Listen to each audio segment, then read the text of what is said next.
Bismillahirrahmanirrahim. Um, Today we will continue our previous chapter, and today our topic is moments. So let's get started.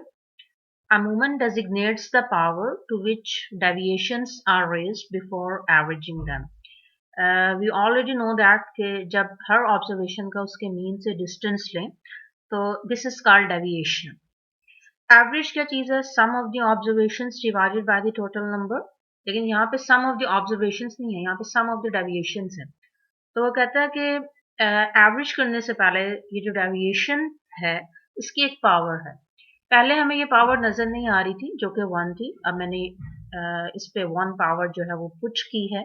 So this is called first population movement, because हम हर observation का population mean से distance ले रहे हैं, and it is denoted as mu1. Similarly, the quantity sum of xi minus mu whole square divided by capital N, this is called second population moment, and it is denoted as mu2. The third population moment is denoted as mu3, which is equal to sum of xi minus mu whole cube divided by capital N. And the fourth population moment is denoted as mu4, which is equal to sum of xi minus mu whole power 4 divided by capital N. I already told you this mu shows population mean, and this xi shows number of observations, and this capital N shows population size. Secondly, the corresponding sample moments are given by just population movements को sample movements से differentiate करने के लिए मैंने m का sign use किया है। Sample movements को हम m1, m2, m3 and m4 से डिनोट कर रहे हैं, एंड कैपिटल n को स्मॉल n से रिप्लेस कर दिया, this is called sample size, and mu को जो है वो x बार से रिप्लेस कर दिया। So m1 which is equal to 1 over small n into sum of xi minus x bar की whole power 1. This is called first sample moment. This is called second sample moment. This is called third, and this is called fourth sample moment. Okay, class. Now I will discuss the general definition of moments. First, I will discuss moment about mean, then moment about an arbitrary origin. In general, the earth movement. Movement को in general मैंने generalise करने के लिए are जो है term use की है। So we can say that in general the rth movement about the mean is the arithmetic mean of the rth power of the deviations of the observations from the mean. Symbolically अगर आप इसको देखें तो आपको ये definition clear हो जाएगी। वो कहता है the rth movement about the mean, this mean about the mean इस वजह से कह रहा है बिकॉज इसमें हम हर ऑब्जर्वेशन का उसके मीन से डिस्टेंस या डिफरेंस ले रहे हैं। The rth movement about the mean is the arithmetic mean. Arithmetic mean क्या होता है? Sum of the observations divided by the total number. लेकिन यहाँ पे डिफरेंस जस्ट ये है कि यहाँ पे sum of the deviations है, ठीक है? Is the arithmetic mean of the rth power. This rth power of the deviations. Deviation क्या चीज है? हर observation का उसके mean से distance of the observations. तमाम observations का from the mean से, ठीक है?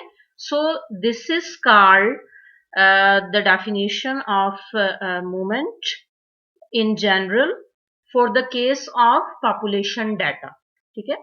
और अगर हम सैंपल डाटा की बात करें तो जस्ट आपने म्यू को रिप्लेस कर देना एम के साथ, ठीक है? और अब पॉपुलेशन मीन की जगह यहाँ पे सैंपल मीन आएगा और पॉपुलेशन साइज की जगह यहाँ पे सैंपल साइज आएगा।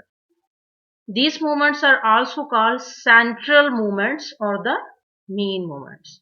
Is that clear? Okay, class, now come towards movements about an arbitrary origin. Movements about an arbitrary origin, say A, are defined by the relation mu prime r, which is equal to 1 over capital N into sum of xi minus a whole power r for the case of population data, and for the case of sample data, which is equal to 1 over small n into sum of xi minus a whole power r. Basically, the moments about mean x bar are calculated by taking the deviations of the observations from the mean x bar. But sometimes the mean x bar is not a whole number. I mean to say कि वो integer के form में नहीं है, वो decimal के form में है. और अगर decimal के form में है, so it may be possible it contain many decimal places. Suppose x bar which is equal to 66.66667, and when rounded up to 2 decimal places, we may write x bar equal to 66.67. अब round करने के बाद मेरे पास जो mean आया, अगर मैं इसको यूज करूं, so the calculation based on this value may have some error, and if you write x bar exactly equal to 66.66667, so of course the computational work required a lot of time and labor. So we can overcome this problem by calculating moments called the raw moments, and first calculate the raw moments, जिसको हम denote कर रहे हैं mu prime r and m prime r से in general, and then these raw moments are used to calculate the moment about the mean. मेरे पास ये general formulas हैं moments about an arbitrary origin के for the case of population and sample data. Because मुझे just first 4 moments required हैं, that's why मैंने just r की value 1, 2, 3 and 4 तक जो है वो इसमें put की है, तो जो resulting 4 moments हैं are as follows, and the corresponding sample moments are given by and are denoted as m prime 1, m2, m prime 2, m prime 3 and m prime 4. Basically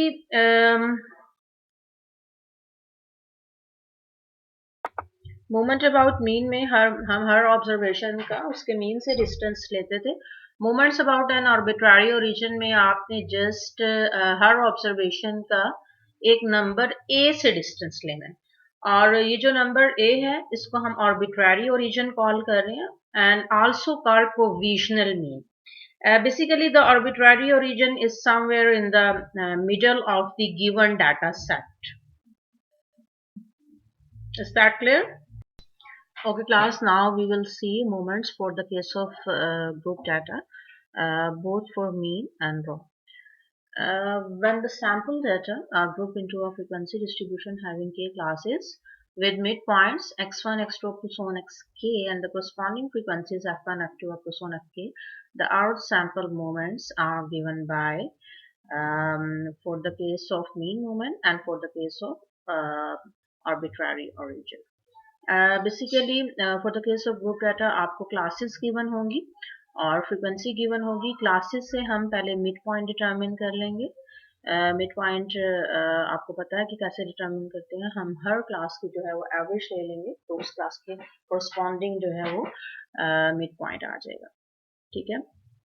अगर आप मोमेंट अबाउट मीन कैलकुलेट करें तो फिर आप हर observation का उसके mean से distance लेंगे. बट ये for the case of group data, तो ये जो x बार है वो इक्वल होगा sum of f of x over sum of f के. ठीक है. और I already told you usually हम 4 मोमेंट्स तक जो है वो कैलकुलेशन करते हैं. तो सबसे पहले आप ऐसे करें कि r की वैल्यू यहाँ पे 1, 2, 3 एंड 4 पुट कर लें, तो आपके पास जो रिजल्टिंग वैल्यूज आएंगी वो first, second, third and fourth moment कहलाएंगी for the case of moment about mean for group data. ठीक है. और सिमिलरली यही आपने moment about an arbitrary origin के लिए करना. ओके. एक्स बार जब आप कैलकुलेट कर लेंगे sum of x over sum of f के फार्मूला के थ्रू, तो फिर आप हर ऑब्जर्वेशन का उस मीन से डिस्टेंस लेते जाएंगे. डिस्टेंस लेने के बाद लेट सपोज आप सेकंड मोमेंट कैलकुलेट कर रहे हैं, तो फिर आपने ये जो डेविएशन का कॉलम आपके पास आएगा रिजल्टिंग, ठीक है, आपने क्या करना है, उसका स्केयर लेना है, ठीक है, और स्केयर लेने के बाद आपने उसकी कोरस्पॉन्डिंग फ्रीक्वेंसी के साथ उसको मल्टीप्लाई भी करवाना है। तो फिर जो आपके पास रिजल्टिंग कॉलम आएगा आपने उसका सम लेना है, ठीक है, और फाइनली जब आप ये कैलकुलेट करेंगे सेकंड मोमेंट तो न्यूमरेटर में ये आएगा, ये टर्म आएगी, ये सम पूरा, और डिनोमिनेटर में n. For the case of group data I already told you n which is equal to sum of the frequency. और अगर आप यही काम कर रहे हैं for the case of moment about an arbitrary origin, तो ये एक a नंबर हम खुद से लेंगे। यूजली ये जो a नंबर है वो आप डाटा के सेंटर में से लेंगे, और इसमें करते ही हैं कि पहले डाटा को असेंडिंग ऑर्डर में अरेंज कर लेते हैं। तो फिर ये आपके पास moment about an arbitrary origin कहलाएंगे। नेक्स्ट स्लाइड्स में हमने जो है वो प्रैक्टिकली एग्जांपल के थ्रू इसको किया, तो आपको ज़्यादा क्लियर हो जाएगा इंशाल्लाह। Is that clear? Okay class, इस स्लाइड में हम डिस्कस करेंगे movements about the mean in terms of movements about the arbitrary origin. I already told you कि हम movement about arbitrary origin calculate करेंगे, उसके बाद हमने उसे कन्वर्ट भी करना मूवमेंट अबाउट मीन। तो लास्ट स्लाइड में हमने देखा था by definition the our sample movement about the mean is given by which is equal to 1 over n into sum of fi into xi minus x bar whole power r which is equal to m r. I mean to say कि इसको हम mr से denote कर रहे हैं। इस relation को use करते हुए कुछ स्टेप्स हम फॉलो करेंगे। ये एक मुकम्मल प्रूव है जो कि आपके कोर्स में इंक्लूड नहीं है, दैट्स वाई मैंने यहाँ पे ये प्रूव नहीं दिया, बट अगर आप इसको करना चाहें तो बायनोमियल एक्सपेंशन थ्योरम हम यूज करेंगे और इसको सॉल्व करेंगे, और सॉल्व करने के बाद जब आप फाइनल एक्सप्रेशन में r की वैल्यू 1 2 3 and 4 पुट करेंगे, so we can get m1 which is equal to m1 prime minus m1 prime which is equal to 0। m1 जो है वो हमेशा जो है वो 0 होगा, m2 which is equal to m2 prime minus m1 prime whole scale, m3 which is equal to m3 prime minus 3 m2 prime m1 prime plus 2 m1 prime cube, and m4 which is equal to m4 prime minus 4 m3 prime m1 prime plus 6 m2 prime m1 prime square minus 3 m1 prime power 4। अब because आपने ये prove नहीं किया तो आपको ये जो 4 formulas हैं इनको मेमोराइज करना पड़ेगा। सबसे पहले हम क्या करेंगे, movement about an arbitrary origin calculate कर लेंगे। जब आप movement about an arbitrary origin calculate कर लेंगे तो आपके पास m1 prime m2 prime m3 prime and m4 prime आ जाएगा। अब इसको मूवमेंट अबाउट मीन में कन्वर्ट करने के लिए आप क्या करेंगे कि इस रिलेशन में जो है पुट करते जाएंगे, ठीक है।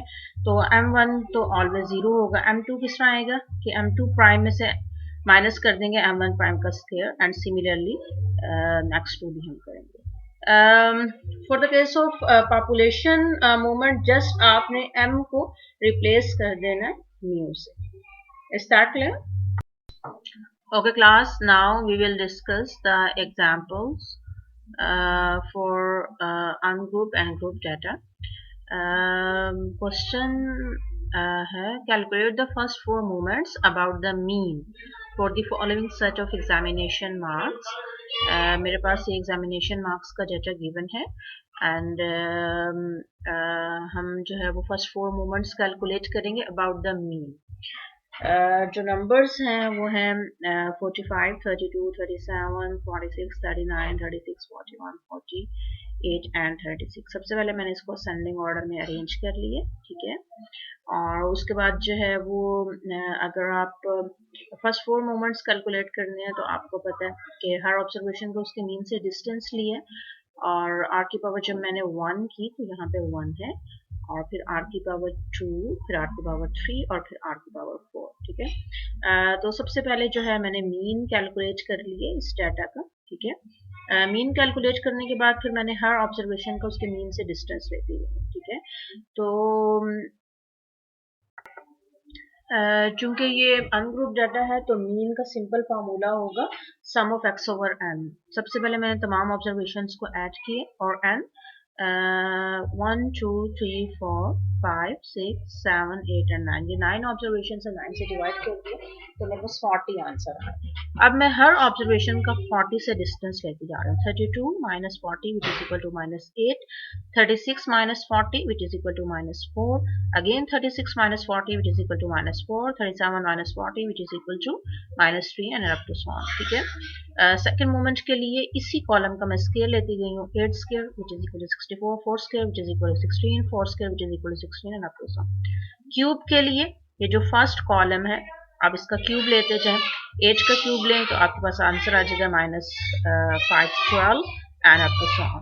ठीक है, और आपने 4 पावर लेनी है तो आप इस तरह करें कि आप ये जो सेकंड कॉलम है आप इसका अगेन स्केयर ले लें, 64 का स्केयर लें तो आप सबके पास आंसर आ जाएगा 4096। और आप ऐसे भी कर सकते हैं कि जो फर्स्ट कॉलम है आप इसकी पावर 4 ले लें तो फिर भी आपके पास ये लास्ट कॉलम जो है वो जनरेट हो जाएगा। Is that clear? और ये जो आपको लास्ट रो नजर आ रही है ये तमाम कॉलम्स का जो है वो सम है, तमाम ऑब्जर्वेशन का सम 360 है और आपको पता है कि हर ऑब्जर्वेशन का उसके मीन से डिस्टेंस लें तो जो उसका सम होता है वो तो 0 होता है, इसका सम 0 है। नेक्स्ट कॉलम का जो सम है वो 232 है और इस कॉलम का सम 186 है और इस कॉलम का सम जो है वो 10,708 है। The necessary calculations are given below. यहाँ पे हमने जो लास्ट स्लाइड में मीन मैंने आपको बताया था वो मैंने कैलकुलेट किया हुआ है। एक्स बार का आंसर 40 मार्क्स आया और m1 का जो मेरे पास फार्मूला था वो क्या था, 1/small n into sum of x I minus x bar की पावर 1। जो जनरल फार्मूला था जैसे उसमें मैंने r की जगह 1 रिप्लेस कर दिया तो मेरे पास फर्स्ट मोमेंट आ गया। अब चूंकि sum of x I minus x bar की जो पावर 1 थी उसका आंसर 0 था, न्यूमरेटर 0 है तो डिनोमिनेटर में बेशक आप 9 से डिवाइड करें आंसर जो है वो 0 आएगा। m2 which is equal to 1/n into sum of x I minus x bar का स्केयर, जो जनरल फार्मूला उसमें r की जगह मैंने 2 पुट कर दिया तो मेरे पास सेकंड मोमेंट आ गया। और जो ये जो sum of x I minus x bar whole square ये पिछली स्लाइड में जो है वो इसका जो सम है वो मेरे पास आ रहा था 232 और उसको मैंने फिर 9 से डिवाइड कर दिया तो मेरे पास आंसर आ गया 25.78 मार्क्स स्केयर। और सिमिलरली m3 मैंने कैलकुलेट किया है, आपका जो जनरल फार्मूला था उसमें r की जगह 3 पुट किया तो मेरे पास m3 का फार्मूला आ गया और ये जो न्यूमरेटर है sum of x I minus x bar whole cube ये पिछली स्लाइड में हम कैलकुलेट कर चुके हैं और इसका आंसर हमारे पास आ रहा था 186 और 186 को मैंने 9 से डिवाइड किया which is equal to 20.67 marks cube. ठीक है, और फाइनली फिर हमने फोर्थ मोमेंट कैलकुलेट किया है और ये हम जो है वो मोमेंट की जो कैलकुलेशन है ये मीन से कर रहे हैं। ठीक है, और जनरल फार्मूले में मैंने आर की जो पावर है वो 4 ली है तो इसमें जो मेरे पास फोर्थ मोमेंट आ गया और ये जो न्यूमरेटर है sum of x I minus x bar की पावर 4 ये लास्ट स्लाइड में हम कैलकुलेट कर चुके हैं विच इज इक्वल टू 10,708 और इसको मैंने टोटल नंबर यानी कि 9 से डिवाइड कर दिया बिकॉज ये हम अनग्रुप डाटा के लिए कैलकुलेशन कर रहे हैं। तो जो बस फाइनल आंसर आ रहा है वो है 1189.78 marks power 4। Is that clear? Then class one important point also I want to discuss here is that value of m1 always equal to 0। ठीक है, बिकॉज जो फर्स्ट मोमेंट है उसमें हम हर ऑब्जर्वेशन को उसके मीन से डिस्टेंस लेते हैं और आपको पता है जब आप उसका सम करते हैं तो वो 0 होता है, जब न्यूमरेटर 0 है तो डिनोमिनेटर जो भी हो आंसर 0 ही होगा। ठीक है, जो सेकंड मोमेंट है अगर आप बेटा इसका न्यूमरेटर देखें तो ये आपको पता चलेगा कि ये वेरिएंस है। ठीक है, m2 exactly equal to variance. ठीक है, तो अगर ये वेरिएंस है तो इज ऑलवेज पॉजिटिव। ठीक है, and the third moment can be positive, negative और 0। ठीक है, and for the case of frequency distribution, अगर आपकी M3 की वैल्यू जो है वो नेगेटिव है, it means the distribution is negatively skewed, and if M3 equal to 0, it means the distribution is symmetrical, and if M3 is positive, it means that the distribution is positively skewed. Is that clear? Okay class, now we will discuss a simple example for the case of group data. The question is that compute the first 4 moments for the following distribution of wages. ये मेरे पास wages का data है और ये weekly earnings हैं in rupees में, 5, 6, 7, 8, 9, 10 up to so on, और ये number of men है. Basically ये frequency को show कर रहा है. For example, ये वन क्या शो कर रहा है, ये वन ये शो कर रहा है कि एक मैन ऐसा है जिसकी जो वीकली अर्निंग है इन रुपीस में वो 5 है. 2 मैन ऐसे हैं जिनकी वीकली अर्निंग जो है रुपीस में वो 6 है. ये 51 ये शो कर रहा है कि 51 मैन ऐसे हैं जिनकी वीकली अर्निंग जो है वो रुपीस में वो 10 है, and up to so on. Is that clear? Okay class, for this example I decided to take arbitrary origin in case of group data instead of taking simple mean. अगर हम simple mean लेते तो हम जो formula use करते वो मैं आपको पहले ही बता चुकी हूँ, x bar which is equal to sum of f of x over sum of f. लेकिन इस केस में मैंने आर्बिट्ररी ओरिजिन लिए जिसको हम प्रोविजनल मीन भी कॉल करते हैं और उसको हम a से डिनोट कर रहे हैं जो कि इक्वल है 10 के. और मैंने आपको पहले भी बताया था कि ये जो आर्बिट्ररी ओरिजिन, ये जो प्रोविजनल मीन है, यूजुअली आप सेंटर में से लेंगे डाटा के. ये जो वैल्यूज है मेरे पास ये ऑलरेडी असेंडिंग ऑर्डर में जो अरेंज हुई हुई है और मैंने ये सेंट्रल वैल्यू जो है वो 10 ले ली और उसको हम प्रोविजनल मीन कॉल कर रहे हैं.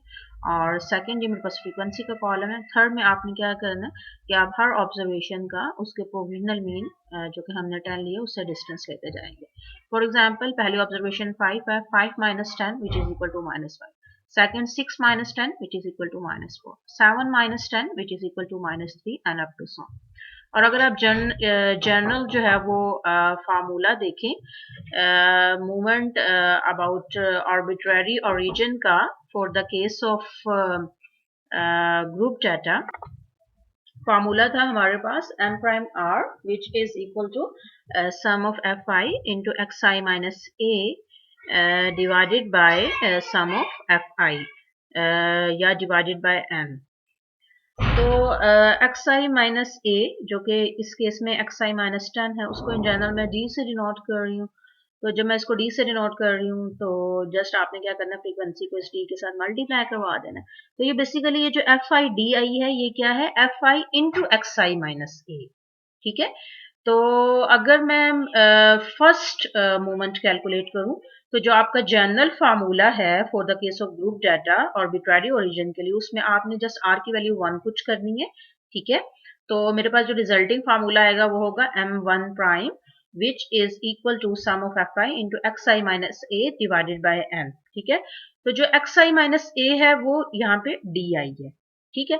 तो हमारे पास ये जो एफ आई डी आई का जो रिजल्टिंग कॉलम आएगा, ठीक है, ये उस फार्मूले का न्यूमरेटर होगा और उस न्यूमरेटर का आंसर आ रहा है 8 और 8 को हम डिवाइड कर देंगे n के साथ और for the case of group data n क्या है 131 और जब मैं उसके साथ डिवाइड करूंगी तो जो रिजल्टिंग आंसर मेरे पास आ रहा है m1 prime which is equal to 0.06. Similarly same formula में आपने m की वैल्यू 2 पुट करनी है तो m2 प्राइम आपके पास आ जाएगा sum of F I into x I minus a का whole square divided by sum of F i. अब चूंकि हमें पता है कि एक्स आई माइनस ए जो है वो एक्स आई माइनस 10 है जिसको मैंने डी आई से डिनोट किया. तो सिंपल आपने इस डी आई का पहले स्केयर लेना है और फिर स्केयर लेने के बाद उसको उसकी कोरस्पॉन्डिंग फ्रीक्वेंसी के साथ मल्टीप्लाई करवाना है. जैसे फर्स्ट वैल्यू 5 थी, सॉरी -5 थी, तो आप इसका स्केयर लें तो 25 आ जाएगा. 25 को आपने इसकी कोरस्पॉन्डिंग फ्रीक्वेंसी यानी कि फर्स्ट वैल्यू के लिए आप 1 के साथ मल्टीप्लाई करवाएं तो रिजल्टिंग आंसर 25 आ जाएगा. सिमिलरली ये पूरा कॉलम जनरेट हो जाएगा ये आपके पास जो है आप सेकंड जो है वो रॉ मूवमेंट कैलकुलेट करना चाहते हो तो ये उसका न्यूमरेटर हो गया। ठीक है, अब आपने क्या करना है कि इस न्यूमरेटर जिसका आंसर मेरे पास आ रहा है 346, इसको आपने सम ऑफ फ्रीक्वेंसी 131 से डिवाइड किया तो रिजल्टिंग आंसर मेरे पास आ गया 2.64। सिमिलरली हम थर्ड रॉ मूवमेंट कैलकुलेट करेंगे। ये जो डी आई का कॉलम है इसका आप पहले क्यूब लेते जाएंगे और फिर इसको उसकी कोरस्पॉन्डिंग फ्रीक्वेंसी के साथ मल्टीप्लाई करवाएंगे तो ये रिजल्टिंग कॉलम आ गया। और फाइनली इस जो डी आई का कॉलम है इसकी पावर 4 आप लेते जाएंगे, ठीक है, और उसको उसकी कोरस्पॉन्डिंग फ्रीक्वेंसी के साथ मल्टीप्लाई करवाएंगे तो मेरे पास ये जो है वो कॉलम जनरेट हो जाएगा। और इन दोनों का जो सम है वो 74 और 3718 आ रहा है। और इन दोनों वैल्यूज को मैं जो है वो सम ऑफ फ्रीक्वेंसी के साथ जो है वो डिवाइड करवाऊंगी तो M3 प्राइम मेरे पास आ रहा है 0.56 एंड M4 प्राइम मेरे पास आ रहा है 28.38। ठीक है, तो ये मेरे पास रिजल्ट्स आ गए हैं। लेकिन क्वेश्चन में उसने आपसे कहा था कि आप मूवमेंट अबाउट मीन कैलकुलेट करें। ठीक है, तो हमने movement about an arbitrary origin calculate किया। अब आप movement about an arbitrary origin को कन्वर्ट कर सकते हैं रिलेशन के थ्रू मूवमेंट अबाउट मीन में, जो कि हम नेक्स्ट करेंगे और वो आप नेक्स्ट स्लाइड में देख सकते हैं। Is that clear? Okay class, अब हम जो है वो कन्वर्ट करेंगे movement about an arbitrary origin को मूवमेंट अबाउट मीन में, बिकॉज क्वेश्चन में हमें ये गिवन था कि हम मूवमेंट अबाउट मीन कैलकुलेट करें। तो ये मेरे पास कुछ रिलेशंस जो हैं वो गिवन हैं जो कि पिछली स्लाइड में हम जो है वो डिस्कस कर चुके हैं। So m1 which is equal to m1 prime minus m1 prime which is equal to 0। ये मैंने आपको पहले बताया था कि ये ऑलवेज 0 होगा। m2 which is equal to m2 prime minus m1 prime का स्क्वायर। m2 प्राइम का आंसर मेरे पास 2.64 था और m1 प्राइम का आंसर 0.06 था। इसका मैंने स्क्वायर लिया और उसको 2.64 में से सबट्रैक्ट किया तो आंसर आ गया 2.64। सिमिलरली M3 एंड M4 जो है वो मैंने कैलकुलेट कर लिया सिंपल इन फार्मूलाज में जो है वो वैल्यूज पुट करके। M3 का आंसर 0.08 आ रहा है और M4 का आंसर जो है वो 28.30 आ रहा है। ठीक है, M1 का मैंने आपको बताया था कि वो ऑलवेज 0 होगा। M2 जो है वो वेरिएंस के इक्वल है तो वो पॉजिटिव होगा। और M3 के अगर पॉजिटिव है तो डिस्ट्रीब्यूशन पॉजिटिव स्क्यूड है, नेगेटिव है तो नेगेटिव स्क्यूड है, और अगर 0 है तो सिमेट्रिक है। तो हमारा आंसर आ रहा है 0.08 जो कि पॉजिटिव है। इट मीन्स दैट कि हमारी जो डिस्ट्रीब्यूशन है वो पॉजिटिवली स्क्यूड है। ठीक है, सिंपल बेटा इसमें आपसे जो मांगा गया था वो था मूवमेंट अबाउट मीन। ठीक है, और मूवमेंट अबाउट मीन को हम डिनोट करते हैं M1, M2, M3 and M4 से। ठीक है, लेकिन हमने movement about an arbitrary origin calculate किए हैं। पिछली स्लाइड में हमने M1 prime, M2 prime, M3 prime and M4 prime calculate किए। तो मेरे पास जो रिजल्टिंग 4 आंसर्स आए मैंने इन रिलेशन में सिंपल उनको पुट करके तो मैंने मूवमेंट अबाउट मीन कैलकुलेट कर लिया जिसको हम M1, M2, M3 and M4 से डिनोट कर रहे हैं। ठीक है, is that clear?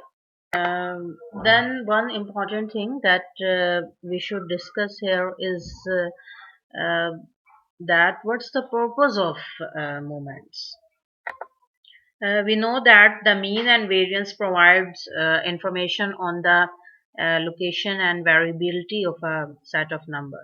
Also provides some information on the appearance of a distribution, और appearance का आपको पता चलता है through different graphs, for example histogram के through।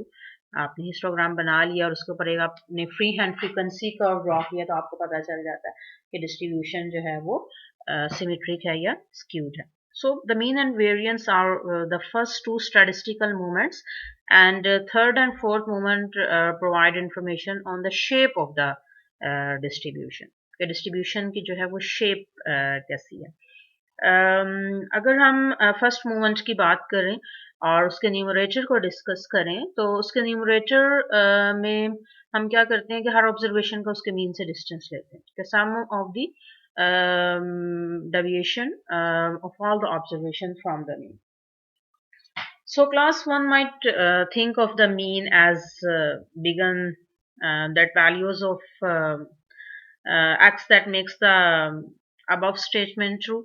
आपको याद होगा जब हमने हर ऑब्जर्वेशन को उसके मीन से डिस्टेंस लिया था, ये बेसिकली अरिथमेटिक मीन की प्रॉपर्टी है, और जब हम ये प्रॉपर्टी डिस्कस कर रहे थे उसमें हमने एक एग्जांपल डिस्कस की थी diastolic blood pressure of a person. हमारे पास डिस्टॉलिक ब्लड प्रेशर थे, कुछ पेशेंट्स थे, हमने उसका मीन डिस्टॉलिक ब्लड प्रेशर दिया था और फिर हर पेशेंट का जो बीपी था उसमें से हम सब्ट्रैक्ट करते गए थे मीन डिस्टॉलिक ब्लड प्रेशर को।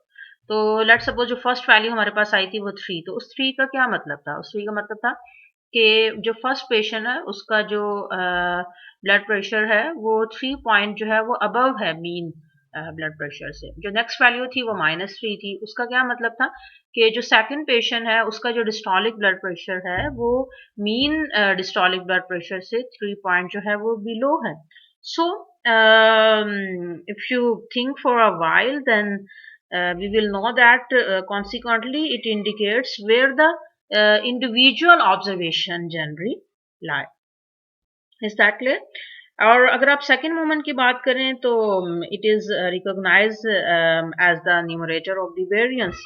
इसमें हम क्या करते हैं, sum of x I minus x bar का होल स्क्वायर, जो कि आपको इंफॉर्मेशन देता है अबाउट द स्प्रेडनेस और scale of the distribution of the numbers. अगर हम बात करें थर्ड मोमेंट की, so it is use to define the skewness of the distribution.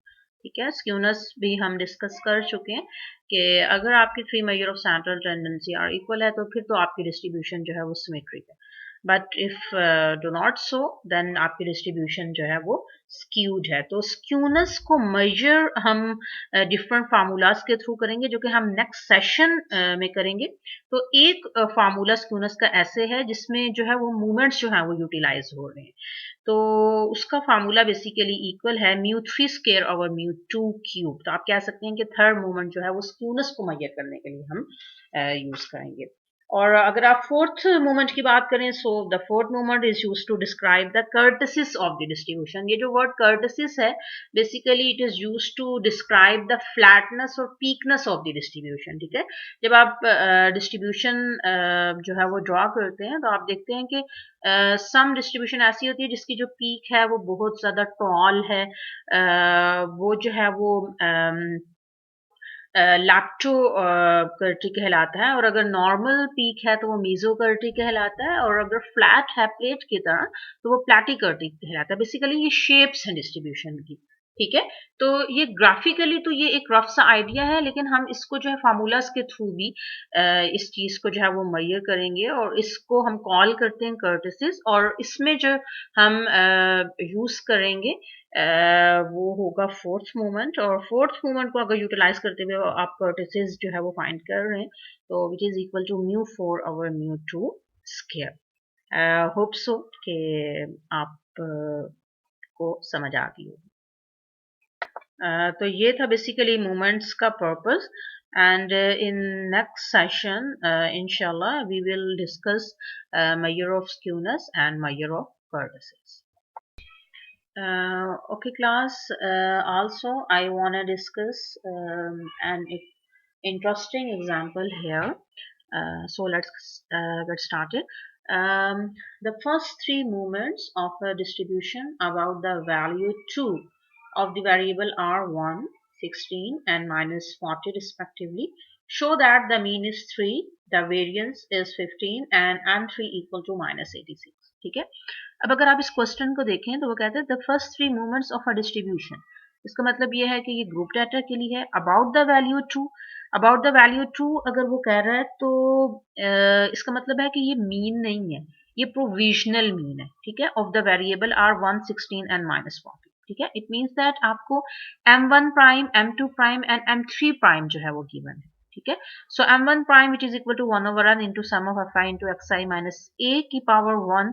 अब a जो है वो 2 है और जो कि आपको गिवन है विच इज इक्वल टू 1, और सिमिलरली m2 प्राइम भी आपको गिवन है विच इज इक्वल टू 16, और m3 प्राइम भी आपको गिवन है which is equal to -40। Just जो आपके पास ओरिजिनल फार्मूलाज थे m1 prime, m2 prime and m3 prime के, उसमें मैंने a की जगह 2 पुट कर दिया बिकॉज यहाँ पे आपको 2 जो है वो गिवन है।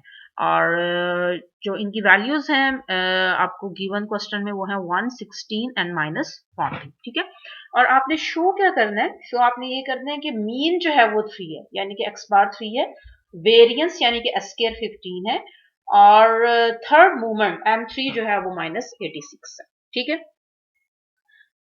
तो इसको हम इस तरह कैलकुलेट करेंगे कि वी नो दैट के m1 प्राइम किसके इक्वल होता है 1/n into sum of xi minus a।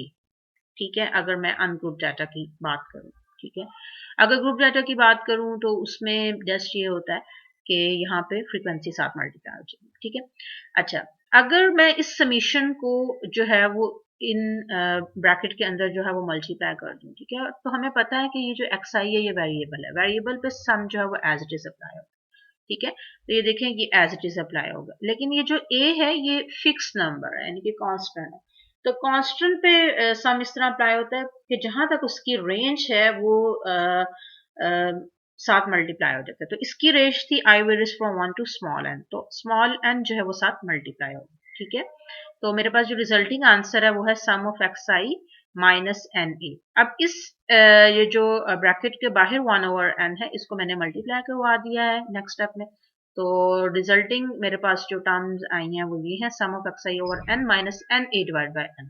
ठीक है, तो ये जो sum of x i over n है ये मीन बन रहा है which is equal to x bar, और ये जो n है इस n से कैंसिल हो जाएगा तो मेरे पास a रह गया। तो जो फाइनल मेरे पास रिजल्ट आ गया वो है x bar minus a। It means that m1 prime which is equal to x bar minus a। ठीक है, तो क्वेश्चन में उसने हमसे क्या मांगा हुआ था, मीन। ठीक है, m1 प्राइम जो है वो हमें गिवन है विच इज इक्वल टू 1, और a भी हमें गिवन है विच इज इक्वल टू 2। हमने मीन निकालना है। ठीक है, तो x बार को हम यहीं रहने देंगे। ठीक है, m1 प्राइम को भी यहीं रहने देंगे, और a को यहाँ पे सब्ट्रैक्ट हो रहा है, a वहां पर जाके ऐड हो जाएगा। तो m1 prime plus a which is equal to 1 plus 2 which is equal to 3। ठीक है, तो हमने यही शो करना था कि मीन जो है वो 3 है, और वेरिएंस आपको पता है कि वो सेकंड मोमेंट के इक्वल होता है। ठीक है, और सेकंड मोमेंट अगर आप रिलेशन की बात करें तो वो इक्वल था m2 prime minus m1 prime का स्क्वायर। तो m2 प्राइम भी आपको गिवन है जो कि इक्वल है 16 के, और m1 प्राइम भी आपको गिवन है जो कि 1 के इक्वल है। ठीक है, इसको हम सब्ट्रैक्ट करेंगे, इसका स्केयर लेने के बाद तो मेरे पास आंसर आ गया 15।